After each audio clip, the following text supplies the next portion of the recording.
Hey guys, it's Miguel from Gizmos Games here with another box of Magic Origins. Let's go ahead and open this up.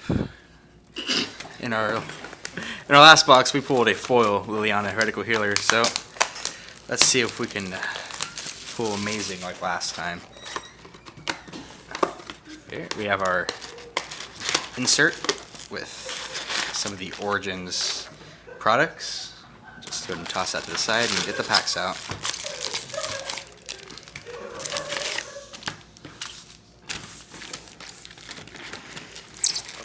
A little stuck in the box. Here we are. Move to the side and let's start right ahead. Our first pack, right to the rare. We have Woodland Bellower, starting off well. I expect this card to see play in any green ramp deck. You could play it, searches out Deathmas Raptor, searches out Nissa.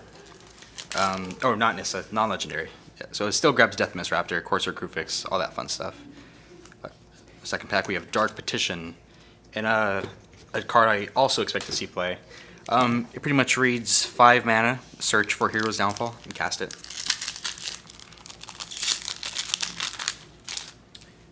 Going to the third pack, we get Abbot of Carol Keep. A card I think is a little overhyped. Its ability doesn't really allow you to do anything. You play it on turn 2, and you just have a 2/1 body with the prowess. Seeker the Way is better in my opinion if you're trying to do that thing. Next pack, we get a Guiltleaf Winnower, a card which would be a staple in elf decks and probably black mid-range decks as a sideboard slot since it kills most of the Dragon Lords and Siege Rhino, a card I expect to continue to see lots of play. Oh, and we move on, we have a foil Dark Petition, which is probably going to be worth a little bit of money. Next rare, we have Thopter Spy Network. Card I am a bit confused about. I want it to see play, but I'm not too sure it will unless artifacts become a thing, which in Zendikar, they won't. Going on, we have Languish, a card which will definitely see play in the blue-black control builds, as it acts as a pseudo-damnation and allows them to keep their Silumgars with foil planes. And Hollowed Moonlight, a card which is going to see sideboard play across multiple formats. It stops Collected Company, it stops Show and Tell, and it cantrips. Next we have Animist Awakening, a card I'm not too particularly fond of, but if ramp becomes a big thing and Eldrazi or super costed again, it might just see play. We have Gideon's Phalanx, limited card for sure. Won't see much standard play.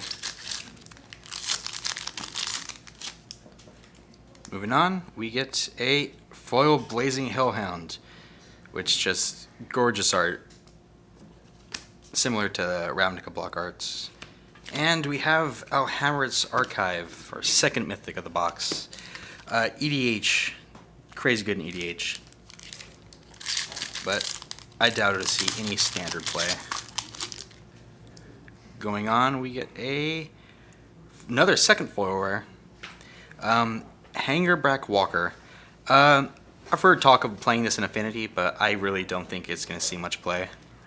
2 mana, 2/2. It combos well with Steel Overseer and Arcbound Ravager, but I don't think there's well enough to see play.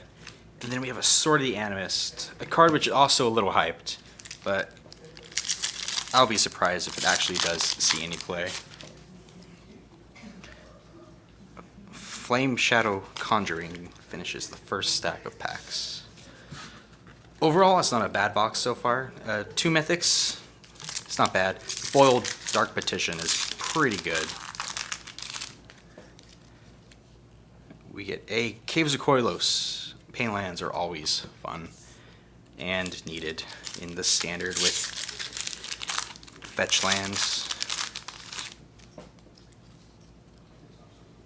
Foil Nivix Barrier, which is Pretty interesting looking foil. And Infinite Obliteration, a card for sideboards for ages.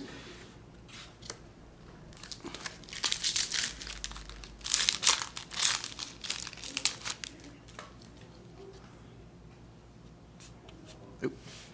Grave Blade Marauder. If any grave-based decks are a thing, Grave Blade Marauder is definitely going to see play.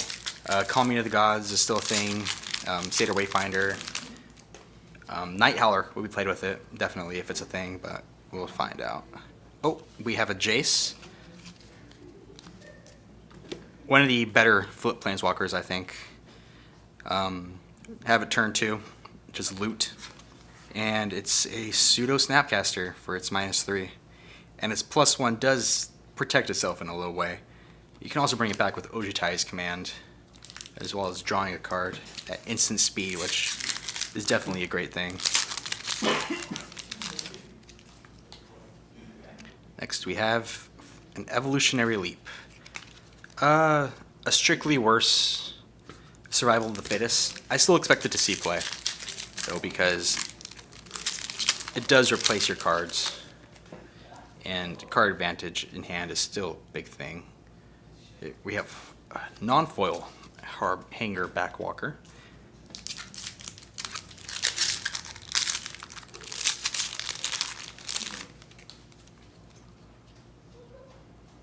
Archangel of Tithes. So far, it's not a bad box. I like Archangel. I don't expect it to see play until after rotation, though, because some of the stuff in Standard is just a little too powerful for it. And triple white in a wedge set seems pretty rough. Oh, here we have the Black Intro Pack Rare, Kothel-fed Soul Hoarder.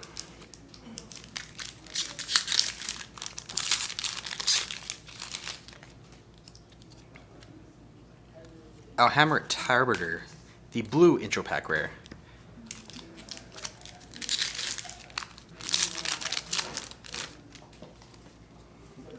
Moving on, we get Starfield and Nyx. An interesting card, a card unfortunately not in Theros. It seems like Wizards is trying to backtrack their Enchantment Matters theme for Theros and give us the cards a little bit too late, but there's not much you can do about that. Knight of the White Orchid, an interesting reprint. We'll see if white weenie decks become a thing after rotation.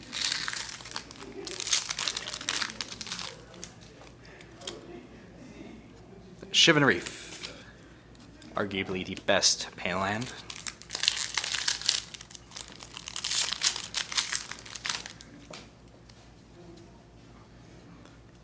Herald of the Pantheon, an interesting card, and a card I unfortunately wasn't in the Theros block, but it's here now, so 2 mana Corsair Crucifixes and all that fun stuff should be a little interesting in this pre-Zendikar standard format.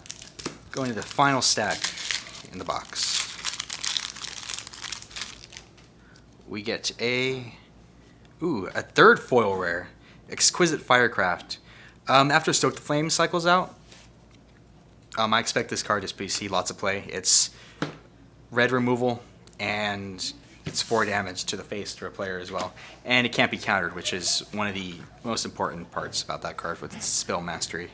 We also have a Mizia Meddler, a card I also expect to see play, because it just is essentially a body and a counterspell for any kill spell you play. Next we have Displacement Wave.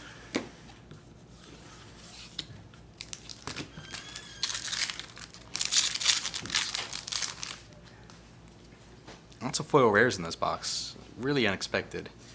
Talent of the Telepath. Bulk rare card for sure. Lots of text.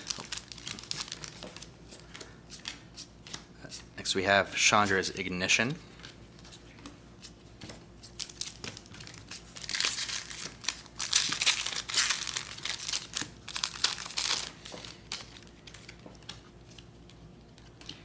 Rock Smallers. I think we actually have had more foil rares than we had other foils. Helm of the Gods.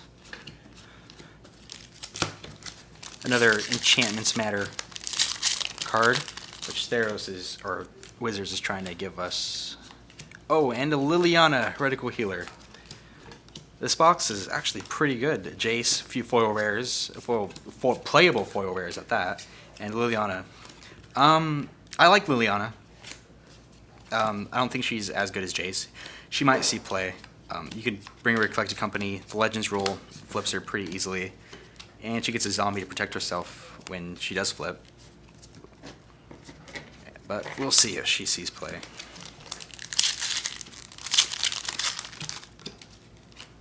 Next up, we have Battlefield Forge. Painlands, always fun.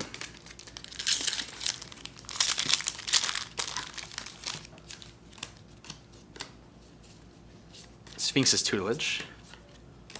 And Hixus, Prison Warden, the white intro pack rare.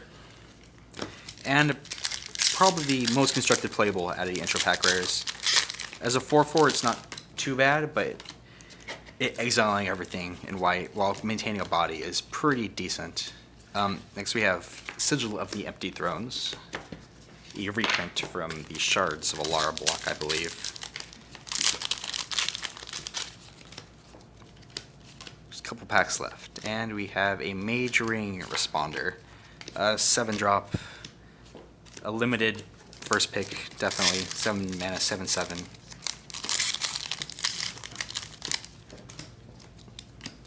Final pack, we have, foil Read the Bones, which is always fun, and Soulblade Jhin, another limited bomb. Overall, this box wasn't bad. We have some decent pulls, Jace, Liliana, lots of foil rares. Really above average in terms of foils and playability from the cards. But that was this box of Magic Origins, and leave some comments below, and thank you.